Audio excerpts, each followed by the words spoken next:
Assalamualaikum warahmatullahi wabarakatuh. Alhamdulillahilladzi arsala rasulahu bil huda wa dinil haqq liyuzhirahu 'ala ad-din kullih walau karihal musyrikun. Ashhadu an la ilaha illallah wahdahu la syarika lah wa ashhadu anna sayyidana Muhammadan 'abduhu wa rasuluh. Allahumma salli wa sallim ala hadhan nabiyyil karim wa ala alihi wa ashabihi wa man ihtada bihadihi wastanna bisunnatihi ila yaumiddin. Qala rabbi shrah li sadri wa yassir li amri wahlul 'uqdatam min lisani yafqahu qawli. Allahumma aftah alaina futuhal 'arifin warzuqna fahman nabiyyin wa ilhamal malaikatil muqarrabin fi afiyatin birahmatika ya arhamar rahimin. Allahumma la sahla illa ma ja'altahu sahla. Rabbi yassir wa la tu'assir. Rabbi tammim bil khair. Wala hawla wala quwwata illa billahil aliyyil azim. Thumma amma ba'du.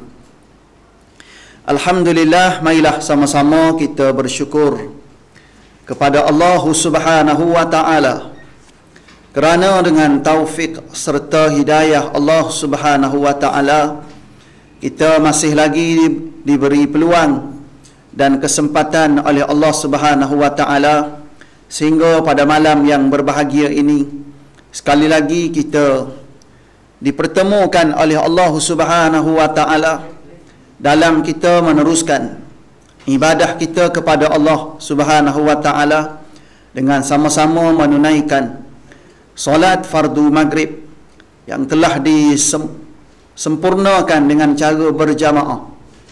Dan pada masa yang sama kita berpeluang lagi pada malam ini berada dalam siri kuliah maghrib kita pada malam ini. Mudah-mudahan hasil daripada pertemuan ini kita semua diberkati oleh Allah Subhanahu wa taala. Tuan-tuan muslimin muslimat yang dirahmati Allah Subhanahu wa taala sekalian. Insya-Allah malam ini kita sambung perbincangan kita berkaitan dengan kitab Munyatul Musalli yang insya-Allah akan membincangkan kepada kita berkaitan dengan hukum hakam serta adab-adab secara khususnya berkaitan dengan solat yang semestinya difahami oleh kita semua selaku muslim lagi mukmin. Jadi insya-Allah sambungannya kita masih lagi berkaitan dengan kelebihan sembahyang berjemaah kan. Okey. Muka surat 58. Nombor apa? Nombor 5 hari ni kan. Okey, tengok muka surat 58 kelebihan sembahyang berjemaah. Kelebihan sembahyang jemaah ni terlalu banyak kelebihan dia. Antara hadis yang paling masyhur disebut-sebut di sana sini hadis riwayat Imam Bukhari dan Muslim berkaitan dengan solat berjemaah, iaitu salatul jamaati afdalu min salatil fazzi bi 27 darajah atau kama qala Rasulullah sallallahu alaihi wasallam. Hadis riwayat Imam Bukhari dan Muslim. Nabi sallallahu alaihi wasallam menyatakan kepada kita solat berjemaah itu lebih aula, lebih afdal daripada solat berseorangan diri dengan 27 kali darjat, 27 kali ganda berbanding dengan solat seorang-seorang. Itu kelebihan dia. Sebab itu dalam keadaan kita dah dengar perkara ini, lidah yang menceritakan perkara ini ialah lidah yang tidak ada pembohongan, lidah yang dibimbing oleh wahyu Allah Subhanahu wa taala bagi mengeluarkan kata-katanya, iaitu Nabi sallallahu alaihi wasallam. Jadi tidak ada sebab untuk kita pertikai, tidak ada sebab untuk kita tidak mengambil peluang yang ditawarkan itu, kerana sudah terbukti bila mana perkhabaran itu datangnya daripada Nabi sallallahu alaihi wasallam, sudah tentu perkhabaran tersebut ialah khabar yang benar, kata-kata yang benar, yang menjadi penyebab bila mana kita mengikut kata-kata tersebut, beramal dengan kata-kata tersebut, pasti kita akan mendapat kejayaan dunia dan akhirat. Dunia kita dapat, akhirat pun kita dapat. Kita dapat berkat umur kita, rezeki kita dijamin oleh Allah Subhanahu wa taala. Allah Ta'ala akan bagi ruang di dunia ini hasil daripada kita jaga solat dengan sempurna, bukan sekadar di akhirat. Dunia ni nampak dah. Allah Ta'ala cukupkan punca pendapatan kita. Allah Ta'ala bagi kejayaan kepada anak-anak kita. Jaminan tu ada daripada Allah Subhanahu wa taala. Bukan akhirat saja, dunia Allah Ta'ala bagi dah. Sebab tu tak rugi kita berulang-alik ke masjid. Secara zahirnya, kalau kita berulang-alik ke masjid ni, selain daripada solat berjemaah, ada kuliah maghrib, pada masa sama ilmu dapat, ibadah dapat, pada masa sama juga makan pun dapat. Setiap kali ada kuliah, adalah makannya. Setiap kali ada makan, adalah kuliahnya. Betul ke gitu? Betul kan? Moga-moga gitulah. Jadi insya-Allah malam ni kita sambung kelebihan sembahyang berjemaah, supaya dapat memberi semangat lagi, kekuatan lagi dalam kita menghidupkan solat berjemaah ni, di mana laungan azan dilaungkan. Nisbah pada kita ni di surau kita lah, ataupun sekali-kala kita nak tukar sana sini tak salah, tapi janji kita berjemaah. Pergilah berjalan mana-mana, jangan cari, jangan tinggal masjid surau. Jumpa masjid, jumpa surau, masuk waktu solat, solat situ berjemaah. Okey, tengok. Qala al-musannifu rahimahullahu subhanahu wa ta'ala wa nafa'ana bi ulumihi fi daraini amin. Yang kelima berkaitan dengan kelebihan sembahyang berjemaah, iaitu orang yang sembahyang bersendirian, tiada disuratkan apa-apa melainkan yang hadir hatinya sahaja. Tetapi orang yang berjemaah disuratkan baginya sembahyang yang sempurna walaupun tiada hadir hatinya. Tengok jaminan. Solat seorang-seorang di mana-mana, janji seorang. Janji seorang-seorang. Dikira kualiti ibadah kita tu selagi mana hadir hati kita, dengan maksud khusyuk hati kita. Tu dikira kualiti solat selagi mana kekhusyukan kita tu. Tapi kalau kita solat daripada awal sampai akhir tu berapa peratus khusyuk? Kalau 1% lah dapat. Sepatutnya kita dapat pahala penuh 100%. Paling penuh berapa seorang? Kalau kita sembahyang seorang, pahala penuh berapa? 1. Ni pahala penuh bagi solat seorang diri, iaitu 1 pahala penuh dia. Tu kalau penuh 100% daripada awal sampai akhir bagi salam, kita betul-betul khusyuk, tak teringat benda lain, tak teringat bab makan minum, tak teringat keluarga, tak teringat perniagaan, tak teringat benda-benda dunia, hanya kita dengan Allah Subhanahu wa taala. Berapa dapat? 1 dapat. Tu pahala penuh dia. Agak-agak boleh jamin tak? Boleh jamin? Dalam 1 kan? Hak 1 tadi agak-agak dapat tak? Separuh. Daripada 1 kita ambil 50%. Agak-agak boleh tak? Tak berani nak cakap kan? Kalau saya tak berani, tuan-tuan. Tak berani sungguh. Pasal apa? Pasal memang zaman kita hari ni makin hari makin kita sibuk, makin hari kita banyak fikir dunia. Fikir kos sara hidup naik. Minyak turun sekejap naik balik. Tu fikir masuk dalam solat juga. Turun sekejap naik balik. Barang tak naik, barang tak turun-turun. Naik je. Duk fikir dalam solat juga. Semua tu fikir dalam solat. Agak-agak separuh dapat? Tak dapat. 1/3?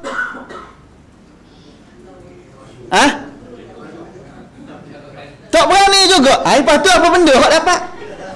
Kalau 1/3 pun tak berani, apa benda hak kita berani? Sebab tu saya tak berapa nak yakin sebenarnya dengan suasana kesibukan kita pada hari ini. Kadang-kadang kita tidak ada masa. Bila mana solat, dalam solat itulah datang keluarga kita, datang makan minum kita, kerjaya kita, dalam tu semua. Agak-agak nak dapat 1% pun susah sebenarnya. Nak dapat 1-2% pun susah. Sebab tu zaman Nabi dulu, zaman sahabat dulu, yang buta pun dibimbing ke masjid, yang sakit pun ke apa-apa ke masjid. Pasal apa? Pasal nampak nilai akhirat tu lebih daripada segala-galanya di dunia. Kita hari ni terbalik. Orang tak nampak nilai akhirat. Walaupun Nabi bagi tahu, ceritalah hadis sahih ke, hadis apa ke, marilah apa benda pun nak cerita pun. Dah benda tak nampak kan. Tapi kalau benda nampak, hak buta pun pergi kan. Benda nampak. Hak buta ni kalau benda nampak siapa? Orang yang celik nampak, tapi orang buta dia tahu nilai dia. Contohnya, dalam bab berim. Saya sebut dah bulan lepas, tak silap saya.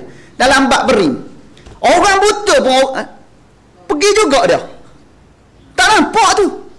Tapi pergi juga. Bersungguhnya. Pasal apa? Pasal dia tahu nilai RM500 tadi, boleh tolak troli dah pergi Iombik mana-mana. Boleh dah tu. Tapi kalau bawa RM100 buat malu je tolak troli. Kan? Bawa bangku sudahlah. Nak tolak troli syarat dia kena bawa berapa? Paling kurang RM500 sekarang ni. Tu kena baru boleh tolak troli. Ataupun 300 lah lebih kurang. Kalau bawa 100 tak payah. Bawa 300, 400. Baru boleh tolak troli di pasar raya zaman kita hari. Tapi ramai orang nampak benda-benda macam ni. Tapi tak nampak nilai akhirat. Walaupun celik mata.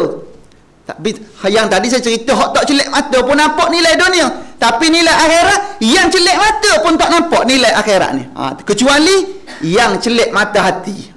Mana celik mata hati? Moga-moga tuan-tuan muslimi muslimat sekalian ni, antara orang yang Allah Ta'ala buka mata hati kita, nampak nilai akhirat, yakin dengan janji Allah dan Rasul itu, sehingga kita istiqamah sampai saat dan ketika ni.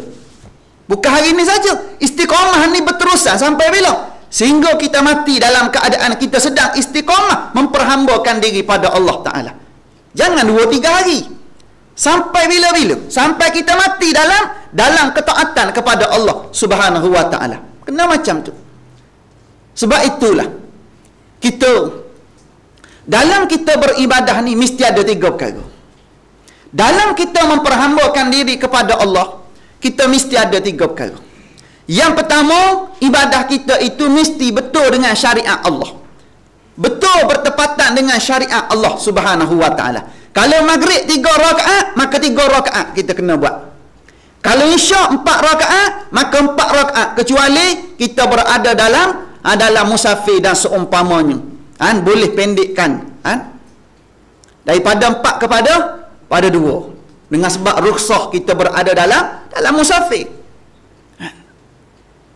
Semua tu berlandaskan kepada syarak. Pertama sekali mengikut hukum syarak. Yang kedua, ittiba'an sunnatin Nabi sallallahu alaihi wasallam. Kena ikut cara Nabi. Selain daripada betul dengan syariat, kena ikut cara Nabi. Pasal apa cara Nabi? Kalau solat tadi, kalau kita hanya sekadar solat kat rumah seorang-seorang diri, berapa rakaat kita solat maghrib? 3 rakaat juga. 3 rakaat juga di masjid ni, di surau. Tetapi bezanya ikut sunnah kita berjemaah di surau ini. Kita berjemaah di masjid di surau itu bukan sekadar bertepatan dengan syariat, bahkan pada masa yang sama ikut sunnah, ikut cara yang Nabi bagi tahu pada kita. 2 perkara. Lepas tu yang ketiga, dalam kita beramal dengan syariat, dalam kita mengikut sunnah Nabi, pastikan segala-gala yang kita buat itu penuh dengan keikhlasan, semata-mata nak cari redha Allah, bukan nak cari redha makhluk. Nak cari redha Allah. Ada orang pun kita datang, tak ada orang pun kita datang juga. Jangan tanya orang, nak pergi tak hari ni? Kalau kau pergi, aku pun nak pergi juga. Dia tanya orang. Jangan tanya orang. Jangan, kena tanya kita ni. Kita tanya kita, persiapan kita nak balik akhirat ni cukup tak? Kalau boleh, kalau dia tak nak pergi, kita kena ajak dia datang. Kena macam tu. Ni tanya dia nak tak nak pergi. Kalau dia tak pergi, kita pun tak pergi juga. Terpengaruh kita. Maknanya jangan terpengaruh. Kena tanya dia kita. Biar kita datang tadi bukan kerana mana-mana pihak, biar kita datang kerana kerana Allah Subhanahu wa ta'ala, semata-mata kerana Allah. Nak cari redha Allah, bukan nak cari redha manusia. Kalau kita cari redha Allah, bila mana Allah Ta'ala redha pada kita, moga-moga dengan redha Allah Ta'ala, Allah Ta'ala paut hati manusia sehingga boleh bersetuju dengan kita. Tapi kalau kita cari redha makhluk, dalam keadaan kita mendapat laknat Allah Ta'ala, apa erti hidup kita? Terumbang-ambing sana sini, dalam keadaan terkunci segala gerak kerja kita. Pasal apa? Pasal cari redha manusia, tiba-tiba berdepan dengan laknat Allah Subhanahu wa ta'ala. Tak dapat redha Allah Ta'ala. Tidak ada erti. Jadi sebab itu nisbah kepada kita ni, umat akhir zaman ni umur pendek, tuan-tuan. Umat akhir zaman ni umur pendek. Kalau nak banding dengan orang-orang dulu, umat-umat terdahulu, mereka ni umur panjang. Ratusan tahun umur mereka. Nabi Nuh alaihi salam 1000 tahun umur. Tapi puas hati umur panjang 950 tahun, habis masa dengan berdakwah, ajak manusia kepada Allah Subhanahu wa ta'ala. Puas hati umur panjang, habis masa dengan ibadah, habis masa dengan perjuangan Islam. Kita hari ni umur kita pendek, umat akhir zaman. Tapi banyak kelebihan. Dalam umur pendek tadi, banyak kelebihan umat akhir zaman yang Allah Ta'ala nak bagi pada kita. Nisbah kita lahir nisbah kita lahir sebagai umat akhir zaman. Umur kita berapa? Nabi bagi tahu umur umatku di akhir zaman ni dalam lingkungan 60 ke 70. Tu kebiasaan. Ghalibnya. Kalau lebih, tu dia panggil bonus. Subsidi dia panggil. Kalau lebih, alhamdulillah lah kalau lebih kan. Tapi kena berhati-hati, antara 60-70 tadi tu paling ramai umat akhir zaman ni dijemput oleh Allah Ta'ala kembali ke rahmatullah. Tu paling ramai. Walaupun ada umur belasan tahun, umur 30-an, umur 80 kadang-kadang tak mati-mati pun ada.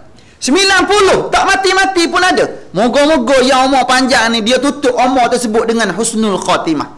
Moga-moga dengan panjang umur tersebut mati dalam keadaan dia boleh U-turn kembali kepada Allah, bertaubat pada Allah, mengenang dosa-dosa lama, kezaliman sebelum ini, dia boleh tutup, dia boleh landing dalam keadaan suci, bersih daripada segala bentuk dosa dan noda. Macam tu. Nisbah kepada kita umur pendek ni, kita kena ambil peluang. Peluang apa benda? Peluang amalan yang kita buat tu sikit amalan tapi pahala besar. Mana dia? Iaitu setiap gerak kerja kita biar kita ikut sunnah. Bila mana kita ikut sunnah, maka masa itulah besar nilai dia. Mana dia? Nisbah kepada solat berjemaah, seorang diri kita solat di rumah ataupun di mana-mana, pahala penuh satu. Itu pun kalau dapat. Manakala kita solat berjemaah di masjid, di surau ataupun di mana-mana, kita buat dengan cara berjemaah, ada seorang bimbing kita, yang lain jadi makmum, maka setiap individu yang datang tadi, daripada imam, bila siap, semua sekali lah yang melengkapkan jemaah tersebut, dia tetap bawa balik pahala penuh berapa? 27 kali ganda. Walaupun dalam kehadiran tadi itu bukan semua, setiap individu tu khusyuk 100%. Walaupun dia tak khusyuk 100%. Imam dia tak khusyuk 100%. Bila dia tak khusyuk 100%. Siap pun sama. Ahli jawatan kuasa pun sama. Jemaah-jemaah lain pun sama. Tapi dengan sebab kelebihan jemaah, barakah di sebalik solat berjemaah tadi, setiap individu yang melengkapi jemaah tersebut, dia tetap bawa balik berapa? 27 kali ganda. Ni apa yang kita bincang ni. Semua bawa balik 27. Tu yang kita nak pada hari ni. Sebab tu kalaulah sekali-sekala kita ni luput solat jemaah, biar kita rasa menyesal. Pasal apa? Pasal yang kita rugi tu, rugi buat selama-lamanya. Kalaupun kita solat, solat nak cover balik dengan solat sunat, 27 rakaat kita solat lepas pada tu, dapat balik pahala jemaah? Tak dapat. Abdullah bin Umar radhiyallahu ta'ala anhu pernah, dia ni tak pernah tinggal solat berjemaah, tak pernah tinggal solat jemaah. Satu masa Dia ni dihadiri oleh tetamu. Hadir bila? Hadir sebelum fardu isyak, sebelum solat isyak. Maknanya tetamu tu datang bila? Selepas maghrib. Tetamu datang daripada jauh.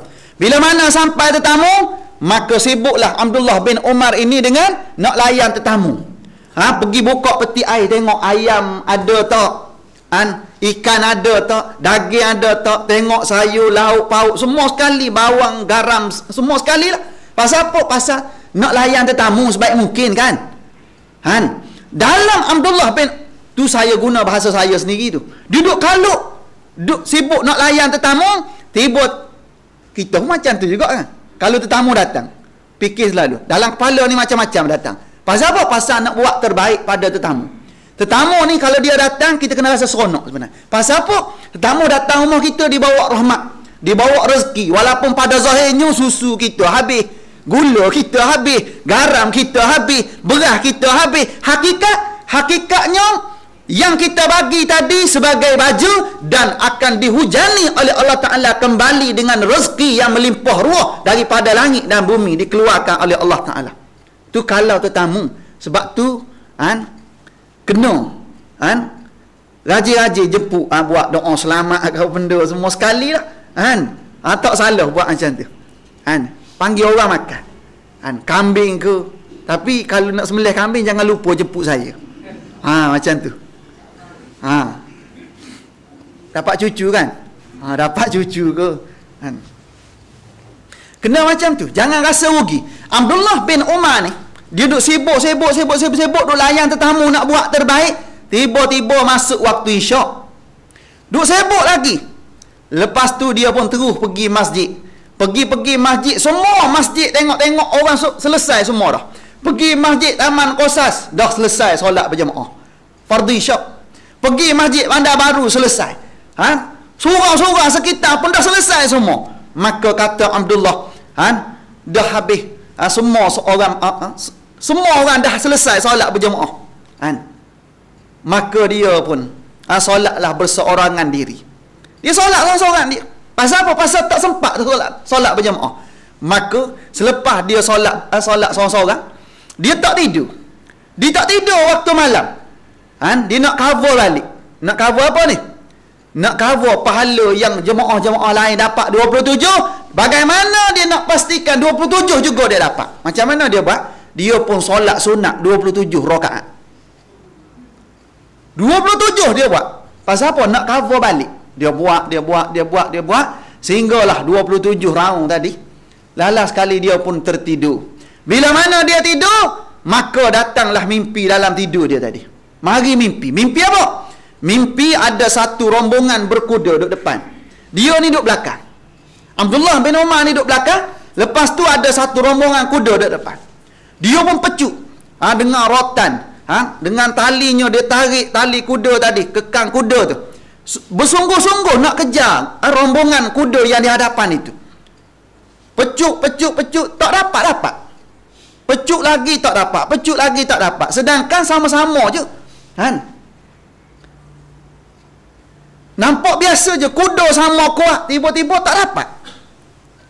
Dalam dia pecut-pecut tadi, tiba-tiba berpalinglah seorang penunggang kuda yang duduk di hadapan dalam rombongan yang ramai-ramai itu. Maka dia bagi tahu, sesungguhnya kami semua solat berjemaah fardu isyak dalam keadaan berjemaah, maka kami dapat 27 kali ganda. Sesungguhnya kamu solat berseorang diri, maka kamu dapat pahala penuh hanya satu. Maka jangan kamu memenatkan kuda kamu, sampai bila-bila pun kamu tidak akan dapat mengejar kami. Nak gambarkan benda. Walaupun dia solat sunat 27 kali, nak samakan pahala dengan orang solat berjemaah biasa, sampai bila pun tidak akan sama. Lalu Allah Ta'ala tunjuk dalam mimpi, dalam masalah berkuda tadi, walaupun dia pecut habis-habis dah, hanya memenatkan kuda semata-mata, tak akan sama pahala, tak akan dapat kejar orang yang di hadapan itu. Nampak besar ni nilai ni. Sebab tu kita, di mana saja kita berada, di masjid, di surau, sekalipun di rumah, ni last sekali ni, sekalipun di rumah tak kesampaian nak solat berjemaah di masjid, di surau, jangan solat seorang-seorang. minta tolong jangan solat seorang-seorang. Pasal apa? Pasal kita nak tempiah amalan sunnah. Walaupun kita bukan solat di masjid masa tu, walaupun kita bukan solat di surau, tapi kita tak kesampaian ke masjid ke surau, buatlah di rumah, walaupun yang jadi makmum kita hanya isteri dan anak-anak kita. Kena macam tu, latih diri. Walaupun yang kita baca ketika itu ayat-ayat biasa, baca qul ya ayyuhal kafirun, lepas tu kul huwallah, tak apa. Ayat sama pun tak apa. Janji kita berjemaah. Nak benda-benda macam ni dapat pada kita. Supaya apa? Supaya umur pendek yang Allah Ta'ala bagi pada umat akhir zaman ni, bila mana kita ikut sunnah, seolah-olah umur panjang. Seolah-olah umur panjang juga kita. Nisbah pada orang dulu umur panjang, betul mereka umur panjang. Tapi kita umur pendek, tapi pahalanya seolah-olah umur panjang juga. Nak macam tu. Itu yang kelima. Yang keenam, sembahyang berjemaah itu adalah tali. Sembahyang berjemaah itu adalah tali yang disuruh kita berpegang padanya. Firman Allah Ta'ala, wa'tasimu bihablillahi jami'a. Berpeganglah pada tali Allah sekaliannya. Orang yang lalai daripada sembahyang berjemaah dikira sangat besar kelupaannya terhadap kepentingan agama, dan sangat sedikit kesungguhannya mengenai kerja-kerja yang berkaitan dengan akhirat. Sebab tu kena ingat, solat berjemaah ni seolah-olah tali mendekatkan kita dengan Allah Subhanahu wa Ta'ala. Ada ulama salah bagi tahu, dia kata tidak meluputkan solat itu kecuali dengan sebab dosa yang membelenggu kita. Tidak meluputkan solat seseorang itu, tidak meluputkan solat berjemaah seorang itu kecuali dengan sebab belenggu dosa yang ada dalam diri kita. Tu dia jadi macam tu. Bila mana belenggu dosa ada, dia jadi berat badan kita, mengantuk mata kita, kaki tangan kita susah nak angkat, nak pergi masjid surau. Jadi macam tu. Dan Imam Malik rahimahullahu ta'ala pernah bagi tahu, dia kata memadai orang yang tidur dalam keadaan mengekali dosa. Dia tak taubat. Dia tidur dalam keadaan tak sempat nak taubat, nak muhasabah diri, mengenangkan dosa lampau. Dia terus tidur. Maka memadai orang macam ni, dia sedar untuk bangkit solat fardu subuh, melepasi waktu subuh yang sebenarnya. Pasal apa? Belenggu dosa. Yang mana dia tidur tadi dengan sebab ada dosa tu, maka menjadi penyebab dia terlena lepas pada waktu subuh yang sebenar. Dia jadi macam tu. Sebab tu kita boleh rasa benda ni. Kita boleh rasa. Kalau rasa berat, rasa macam tu. Rasa berat nak bangun solat subuh berat.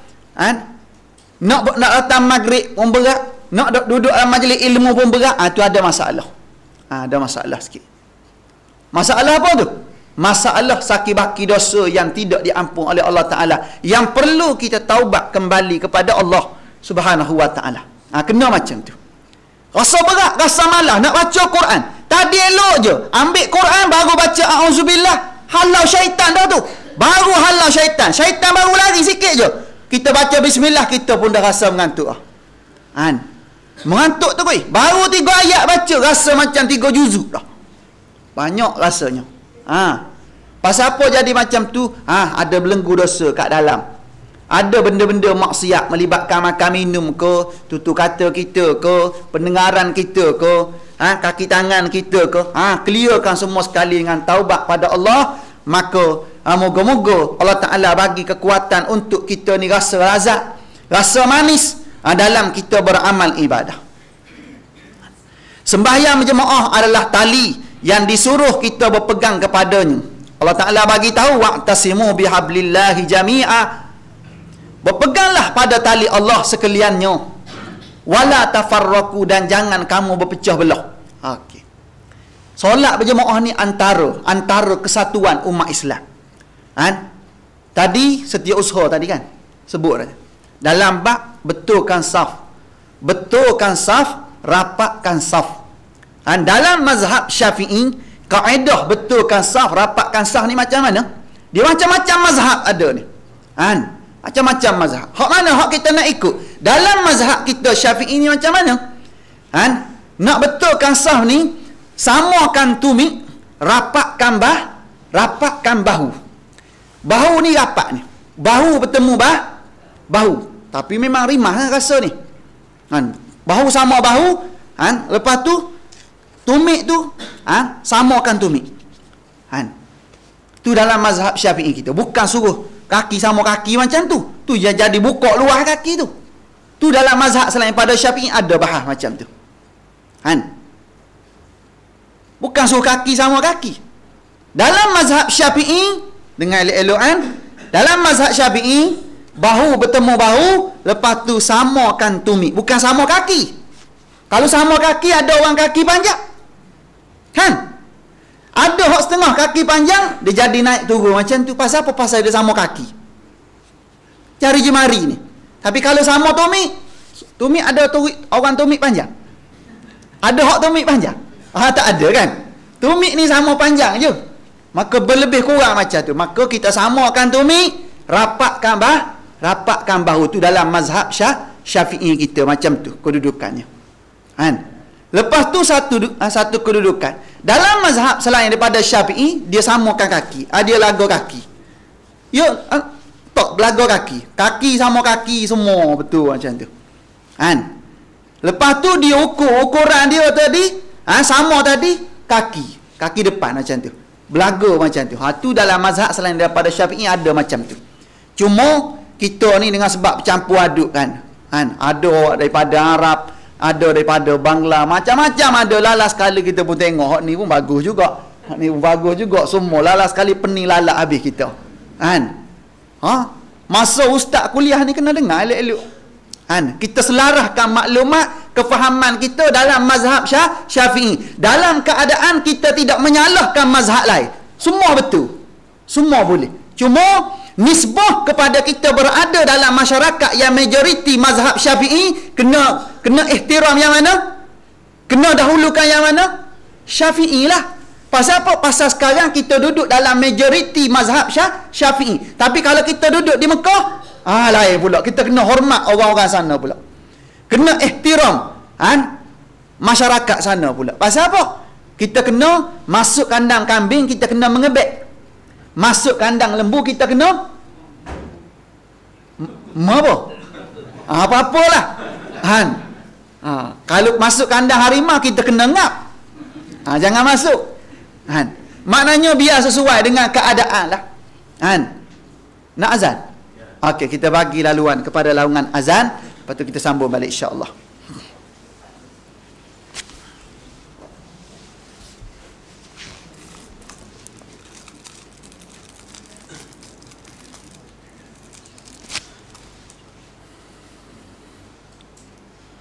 Allahu Akbar, Allahu Akbar. Allahu Akbar, Allahu Akbar. Ashhadu an la ilaha illallah. Ashhadu an la ilaha illallah.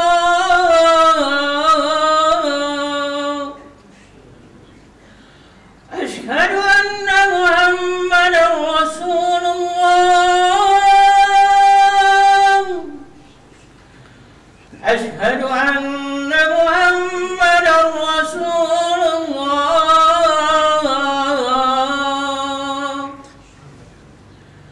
حي على الصلاة.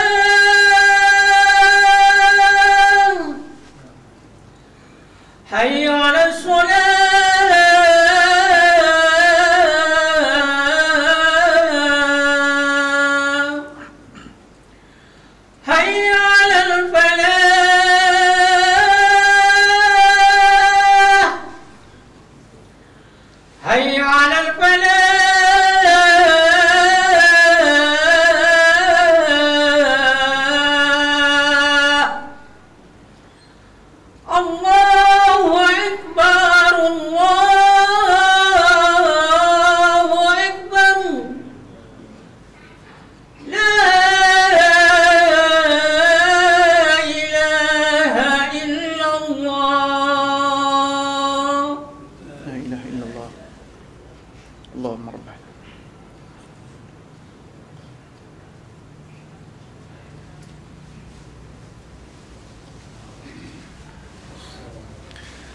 Tuan-tuan muslimin muslimat yang dirahmati Allah Subhanahu wa taala sekalian. Solat berjemaah merupakan tempat kita bina kesatuan. Dengan cara kita membetulkan saf, rapatkan saf kita, maka pada masa yang sama kita dapat satukan hati-hati kita. Satukan hati-hati kita ke arah tunduk dan patuh kepada Allah Subhanahu wa taala. Antara lain hadis Nabi sallallahu alaihi wasallam yang bermaksud mafhum daripada hadis tersebut, Nabi bagi tahu kalau semua orang tahu kelebihan saf, antaranya melibatkan saf pertama. Kadang-kadang orang kita ni dia cari kipas. Bukan cari saf pertama, cari tempat hak selesa dulu. Tak kecuali hak ada aircon macam ni mana-mana pun sejuk. Tak apa macam ni. Ada setengah-setengah tu memang dia cari kipas. Dia bukan cari saf pertama. Sedangkan Nabi kata kalau semua orang tahu kelebihan saf pertama, kelebihan saf awal itu, dan kelebihan lawangan azan, nascaya mereka tidak akan peroleh kecuali dengan cara buat undian. Kena mengundi. Kalau tak, bengkok-bengkok muka, bertumbuk. Pasal apa? Pasal berebut saf. Berebut saf pertama. Berebut saf. Kadang-kadang dalam masyarakat kita, bukan di sini, tempat lain, dia kadang-kadang saf pertama belum penuh, dia buat saf kedua. Saf kedua belum penuh, dia dah bina saf ketiga. Makruh kita bina saf terusnya dalam keadaan saf yang lebih awal masih lagi ada longgar ketika itu. Ada 2-3 orang boleh masuk. Makruh kita bina saf seterusnya. Maknanya pastikan yang pertama penuh, lepas tu kedua penuh, pergi ketiga, dan seterusnya. Lepas tu saf ni lebih afdal ke kanan. Walaupun saf pertama kita kena berebut, tapi ada satu tempat tak boleh berebut. Mana dia? Belakang imam. Belakang imam ni tak boleh berebut. Siapa kena duduk? Orang yang boleh ganti imam. Orang yang kalau ada berlaku apa-apa, dia ni penyelamat. Ibarat kata macam tu. Siapa biasanya? Bilal kan? Bilal lah. Biasanya macam tu. Kena tunggu di situ. Walaupun kita datang awal macam mana sekalipun, jangan ganggu sah di belakang imam. Bagi kat siapa tu? Bagi orang yang betul-betul boleh nak support imam. Kalau imam salah ke, imam batal ke, apa masalah, dia lah orang pertama. Lepas tu saf yang paling afdal ni ke kanan. Penuh kanan. Lepas tu selepas pada kanan, kiri lebih afdal. Walaupun kanan tu hujung. Yang kiri ni dekat dengan imam, kan? Sama-sama saf pertama. Yang kiri ni dekat dengan imam. Belakang, lepas tu kiri, kan? Kiri. Dekat. Hak mana lebih afdal? Hujung sana ke kiri dekat dengan imam ni? Hujung sana kanan tu lebih afdal daripada kiri yang hampir dengan imam ini. Boleh? Kena macam tu.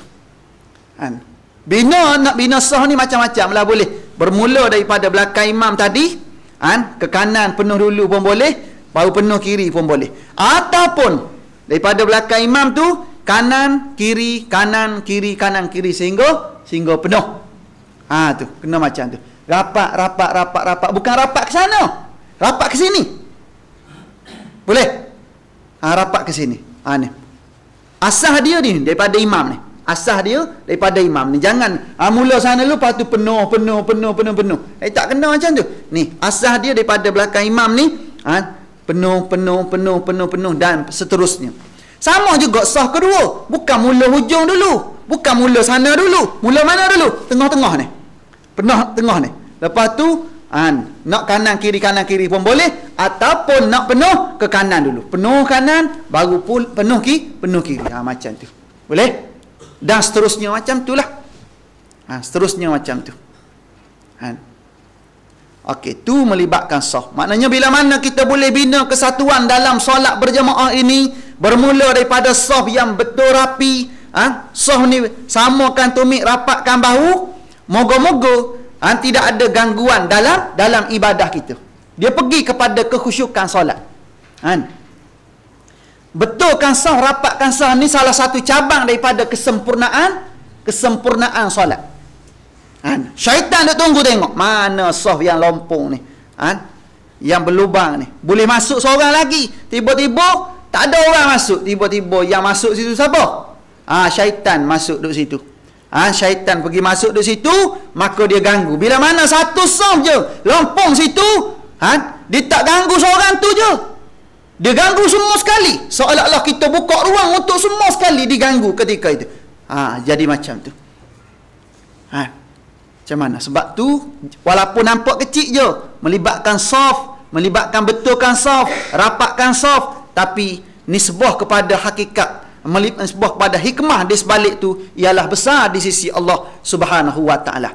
Sebab tu selagi mana umat Islam tidak bersatu dalam solat berjemaah, dalam membina kekuatan nisbah pada tunduk dan patuh pada Allah, maka di luar sana sukar, jalan sukar sebenarnya.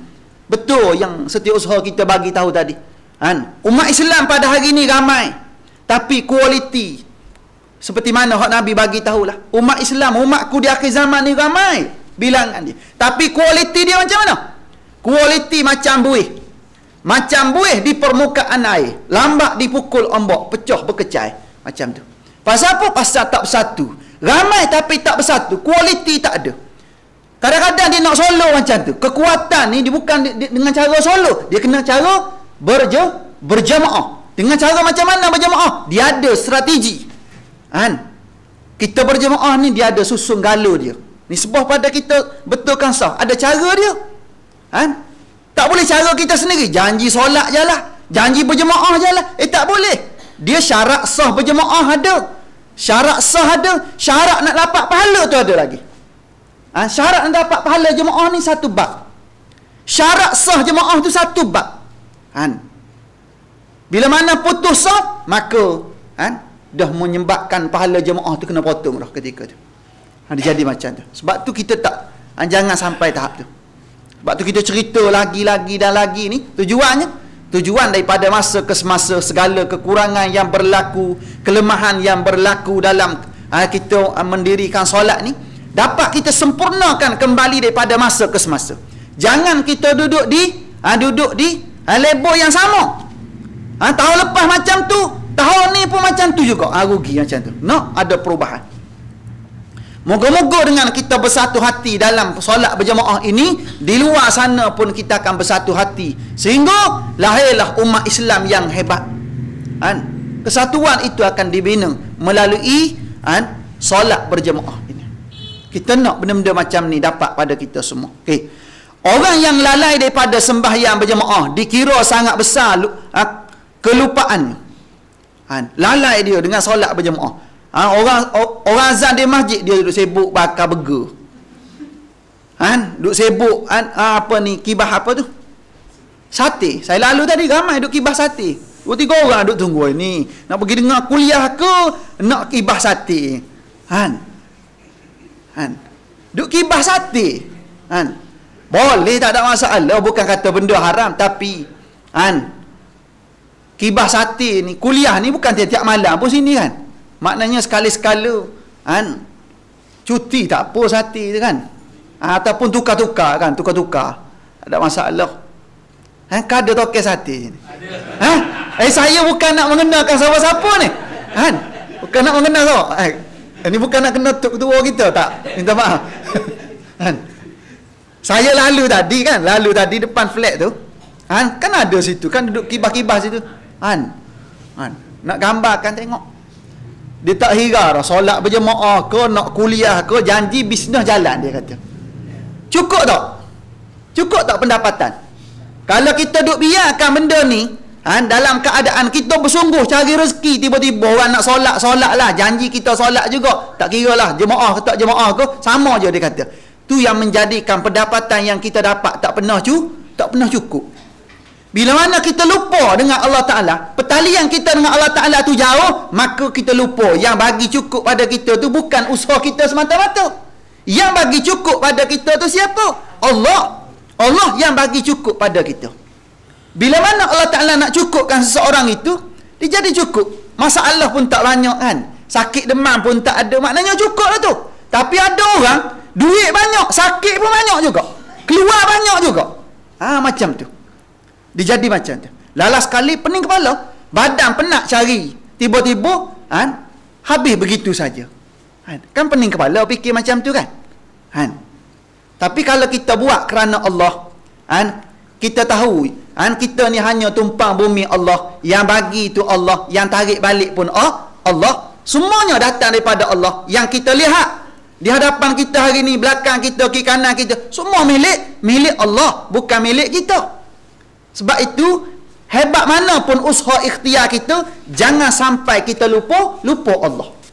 Jangan sampai lupa Allah. Pasal apa? Nisbah kepada solat ni, lebih-lebih lagi berjemaah ni, kita sedang merapatkan tali perhubungan kita dengan Allah Subhanahu wa taala. Orang yang lalai daripada sembahyang berjemaah dikira sangat besar kelupaannya terhadap kepentingan agama. Seolah-olah dia anggap Allah tak penting mana. Anggap tak penting mana. Anggap seolah-olah kalau solat berjemaah ni melepaskan batuk di tangga. Ada masa pergi, tak ada masa, tak ada masalah.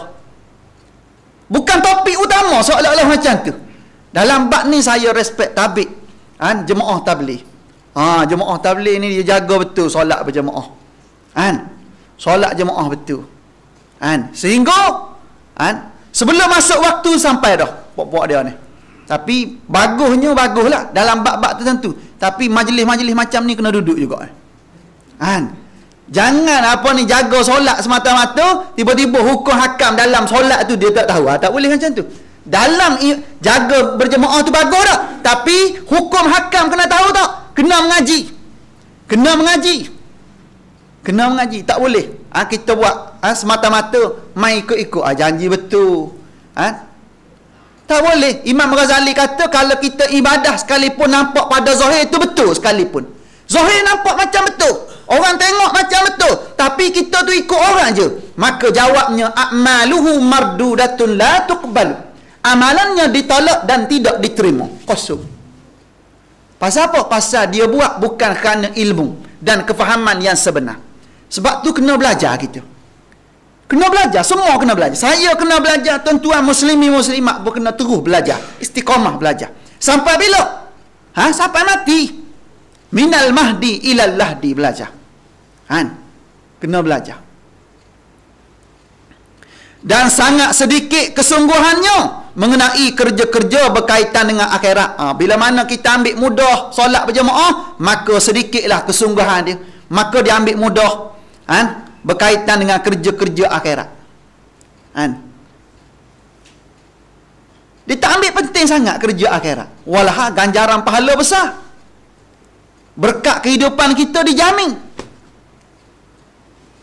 Dalam kubur kita nanti yang nak tolong kita antaranya solat ni. Di akhirat nanti yang support kita antaranya solat ni. Maka kita kena ambil kira semua benda-benda macam ni. Orang yang menuntut dunia sanggup menanggung penat dan payah. Memang kan? Orang yang cari dunia ni dia sanggup susah payah. Pukul 12 tengah hari tu, duduk atas bumbung. Pukul 12, pukul 1 tengah hari. Duduk atas bumbung, panas terik tengah hari. Duduk pasal apa? Demi sesuap nasi. Kalau dia tak buat macam tu, alamatnya tak makan, tak minum. Dia fikir macam dia sanggup buat apa saja demi anak-anak, demi sesuap nasi, demi nak bayar bil elektrik, demi macam-macam demi. Tapi semua tu demi dunia. Tapi dalam bab urusan akhirat kadang-kadang demi tadi jadi hilang begitu saja. Tapi kalau kita dah buat benda-benda macam tu, dah mampu kita buat, kenapa tidak? Kita berpenat lelah untuk dunia yang hidupnya sementara, kita sanggup dah buat 12 tengah hari dah atas bumbung. Tiba-tiba untuk hidup selama-lamanya di akhirat nanti, kenapa tak sanggup kita nak habiskan sedikit masa untuk solat berjemaah? Kenapa? Kena tanya tu. Kena tanya diri kita masing-masing lah. Bukan nak tuding jari pada siapa-siapa. Masing-masing lah. Masing-masing. Kita kena tanya benda-benda macam tu. Orang yang menuntut dunia sanggup menanggung penat dan payah, mengerjakan yang berat sampai berjaga malam dan berpanas sepanjang hari. Ada jenis berjaga malam, ada jenis duduk tengah panas sepanjang hari. Ada kan? Pasal apa? Pasal cari dunia. Bila dapat sedikit laba dan yang dicari, sesuku atau satu ibu jari. Dia dapat melupakan daripada segala kepayahan yang ditanggungnya. Dah penat-penat duk atas bumbung, sampai berjaga malam, sampai tak tidur, tiba-tiba dapat sikit je habuan tu, jadi hilang penat. Betul kan? Dia jadi macam tu. Macam kita, keluar pagi, balik petang. Keluar pagi, balik petang. Kan? Jalan jam. Keluar jalan jam, balik jalan jam. Jadi macam. Besok pergi lagi. Pasal apa? Pasal kita tahu 25 hari bulan nanti, tu hari yang paling gembira kita. Tengok-tengok, alhamdulillah 5,000 ada. 4,000 ada. Maka semua tu hilang penat lelah kita. Pasal apa? Pasal kita tahu apa yang kita kerja tadi, habuannya pasti akan diperolehi. Jadi hilang penat. Dan segala kesusahan itu dipandang remeh sambil membilang pencapaian laba dunia yang fana, sehingga tidak menyedari tuannya yang maha besar. Kadang-kadang kita lupa dah penat kita. Pasal apa? Pasal dah dapat dah. Kan? Kita dapat sikit habuan dunia. Lupa dah penat lelah kita sepanjang hari lupa. Pasal apa? Pasal ada boleh beli apa yang kita nak, kemewahan yang ada, segala-galanya dah dapat. Kadang-kadang kita lupa. Semua tu siapa bagi? Yang bagi semua tu Allah. Semua tu Allah Ta'ala punya. Bukan semata-mata dengan kerjaya kita tu. Bukan semata-mata dengan penat lelah kita tu. Kalau Allah Ta'ala tak bagi sihat, boleh kerja kita? Tak boleh. Mata milik Allah, kaki tangan milik Allah. Semua milik Allah Ta'ala. Lepas tu apa benda hak kitanya? Kalau semua yang Allah Ta'ala punya, apa benda yang kita punya? Tak ada apa benda yang kita punya. Maka dengan sebab tu, pasal apa kita hari ni, kalau semua tu milik Allah, segala gerak kerja kita buat hari ni, sehingga kita dapat dunia, kita hanya diberi pinjam oleh Allah Ta'ala untuk guna semua ni. Kadang-kadang kita lupa pada Allah. Pasal apa? Kena tanya masing-masing. Tanya kita masing-masing. Pasal apa jadi lupa, tak ada masa nak pergi solat jemaah dan seumpamanya? Kena tanya. Kalau ada jawapan tu, moga-moga menjadi penyebab kita lebih teguh, lebih istiqamah dalam mendirikan solat fardu berjemaah, di mana saja kita berada. Okey, seterusnya yang ketujuh, sesiapa yang tidak mengambil berat kerja-kerja jemaah ini, pada Allah dia dikira orang munafik. Allahu akbar. Ni takut waliyazubillah. Barang siapa yang tak ambil berat kerja-kerja jemaah, mana antara kerja jemaah ni? Kita bina peribadi kita dengan solat berjemaah. Kita ambil ingatlah, taklah siapa nak pergi berjemaah, janji aku ni masuk je. Pendapatan masuk, makan selera, tidur leh. Okeylah, lantaklah dia nak ceramah ke, nak kuliah maghrib ke, nak solat berjemaah ke, janji dia tak ganggu kita. Sebab tu ada setengah orang, bila mana jemaah tabligh pergi rumah dia, ketuk pintu, bagi salam, dia rasa menyampah. Bila mana dia orang ni pergi rumah, ketuk pintu, bagi salam, bagi tahu malam ni ada majlis fikir tentang iman dan amal. Ataupun ajak solat berjemaah di masjid. Kadang-kadang dia rasa nak marah. Pasal apa? Kita orang tak ganggu dia, tiba-tiba datang. Bukan ganggu tu, tolong bagi tahu. Bukan ganggu. Paling kurang kita kena rasa beruntung, ada orang bagi tegur kita.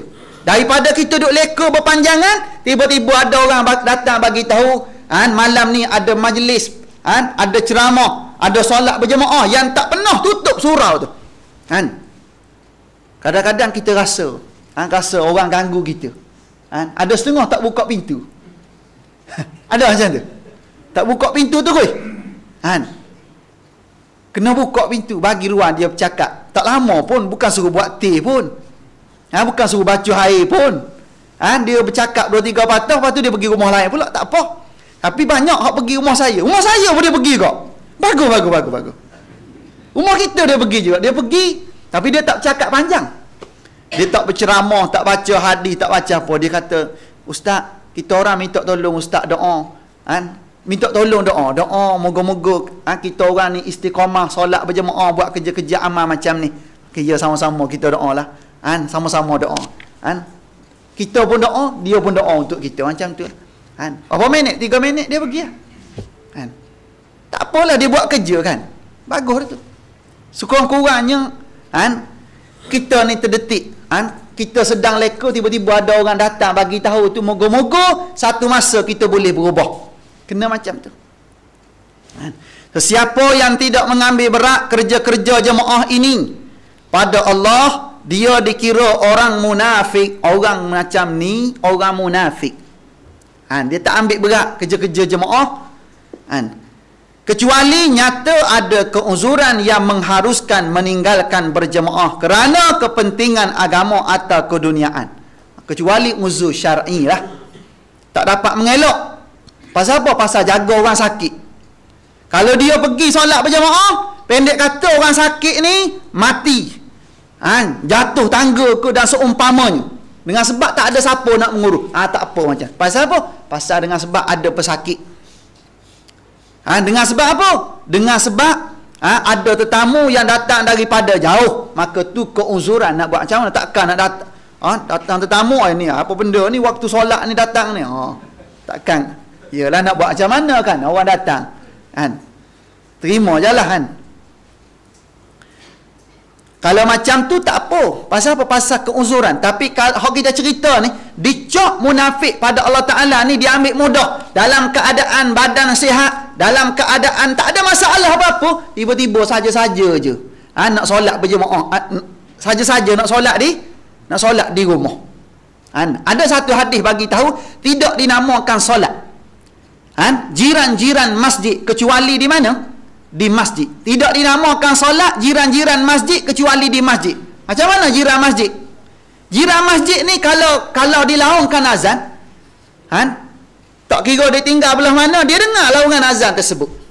Dia dengar. Duduk kanan ke kiri belakang depan, tak kira. Janji dia dengar laungan azan dalam qaryah tersebut, maka dia berjiran dengan surau dengan masjid tersebut. Maka kalau dia dah dengar, maka kalau dia lebih suka berjemaah di rumah ataupun solat di rumah, maka solat tersebut tak dinamakan solat di rumah tersebut. Pasal apa? Pasal dia dengar azan tadi. Kecuali dia tertidur. Tapi asyik asyik tertidur je. Tak boleh ya. Itu kedudukan macam tu. Maknanya maksud tak dinamakan solat tadi macam mana? Tak dinamakan solat tadi bukan kata berdosa dia dengan sebab tak solat. Dia solat sah tak? Sah di rumah. Tapi pahalanya tak ada. Pasal apa? Pasal dia dah melepaskan. Dia tolak habuan yang Allah Ta'ala nak bagi padanya dengan cara solat berjemaah. Pasal apa tadi? Dia dah dengar laungan azan. Jemputan tu dah ada. Tiba-tiba lantaklah.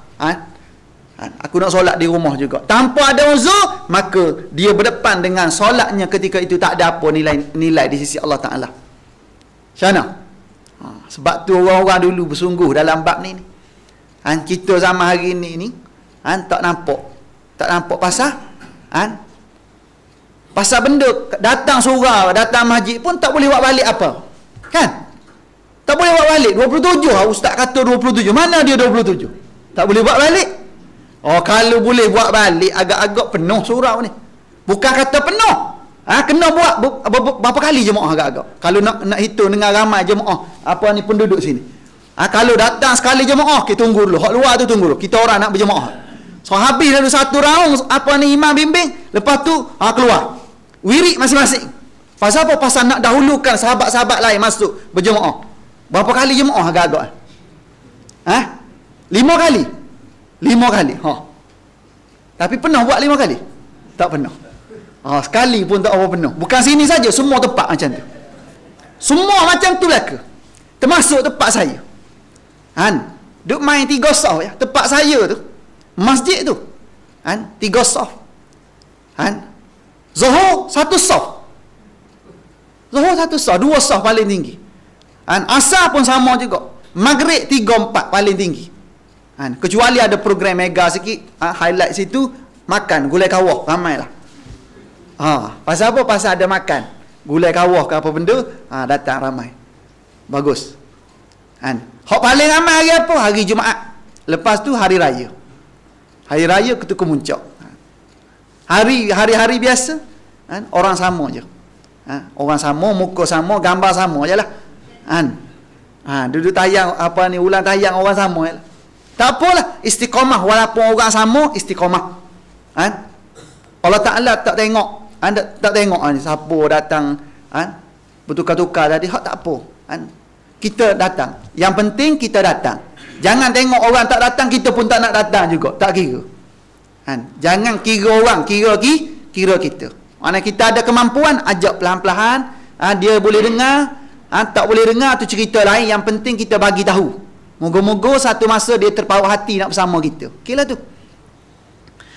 Okay, seterusnya yang ke-8 ni akan datang cerita bagi pendapat yang mengatakan wajib berjemaah. Memadai dengan mengajak satu orang sembahyang berjemaah di rumahnya supaya terlepas daripada dosa. Hak ni cerita lain kali. Bila ni? Akan datanglah, kuliah akan datang insya-Allah kalau panjang umur. Ada soalan ke? Silakan. Jelaskan cara mengganti imam apabila imam ada keuzuran dalam solat. Minum air. Bismillah.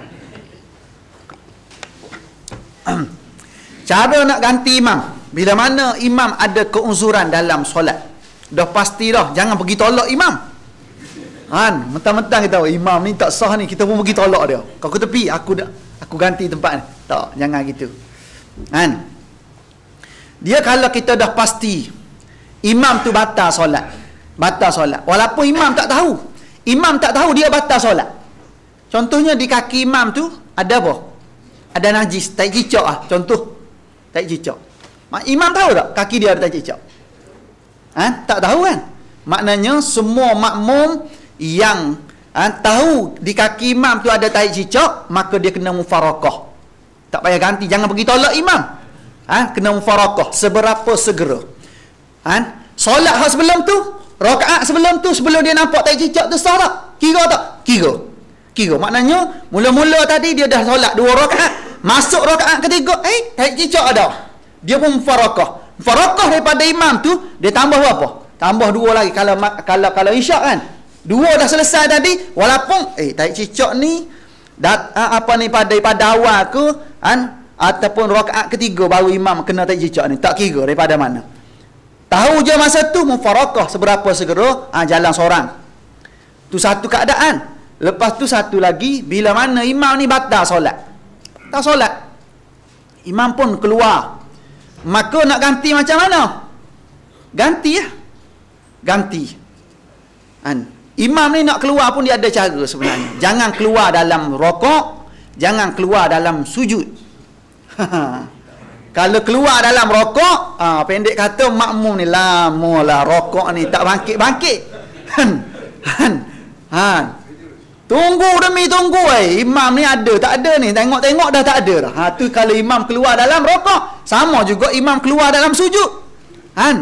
Tengah-tengah sujud, imam pun tak ada wuduk masa tu, dia pun merangkak keluar pintu depan. Macam mana makmum? Makmum ni susah lah, tunggu demi tunggu lama imam ni. Dia pun bangkit, tengok imam tak ada dah. Macam mana tu? Imam jangan buat macam tu. Walaupun dia tak ada wuduk masa rokok, walaupun tak ada wuduk masa sujud, maka dia ketika tu pindah rukun juga. Sami Allahu liman hamidah, nisbah dalam rokok, nisbah dalam sujud, Allahu akbar, duduk antara 2 sujud juga. Lepas tu terus bangkit. Bangkit macam mana? Bangkit dalam keadaan pegang hidung macam ni ke, tutup mulut macam ni ke, ambil ruang jalan hak paling dekat ke arah nak ambil wuduk balik. Mana pintu hak paling dekat sekali? Cari pintu depan ke, mana-mana. Lepas tu orang yang kat belakang tu dengan sendiri tahu bila mana imam keluar macam tu. Sebab tu orang yang duduk belakang imam ni orang yang paling alim selepas daripada imam. Orang yang paling tahu selepas daripada imam. Maknanya kalau imam macam tu, apa tindakan dia? Dia kena ganti imam. Ganti tadi macam mana? Pindah rukun tu dia boleh mula terus situ. Bukan berjalan duduk tempat ni dulu baru pindah rukun. Dia boleh duduk situ, tepat tu. Contohnya, imam tadi tak ada wuduk masa sujud. Lepas tu dia bangkit duduk antara 2 sujud. Lepas tu makmum kena lompat. Kau macam mana? Jalan katak kau macam mana? Tak, duduk situ je dulu. Makmum hak di belakang imam tu dia pun Allahu Akbar. Allahu Akbar. Ni kemaafan dengan sebab keuzuran tadi. Allahu Akbar pindah rukun, sujud. Allahu Akbar masa berdiri je dia boleh berjalan. Yang ganti tadi boleh berjalan. Jalan bagaimana? Pergi ke depan. Berjalan pergi ke depan. 1, 2 berhenti. 1, 2 berhenti. 1, 2 berhenti sampailah depan. Boleh? Kena macam tu. Boleh ganti terus. Bukan berjalan duduk depan dulu baru pindah rukun. Ganti terus. Boleh? Jalan pelan-pelan. Tempat berjalan ada 2 tempat je.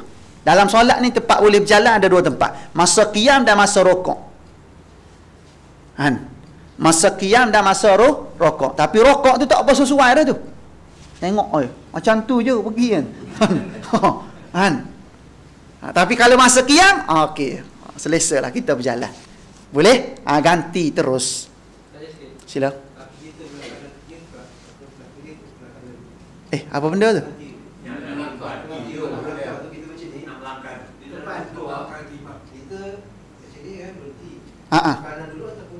Kanan dulu. Kanan. Dahulukan yang kanan, baru yang kiri.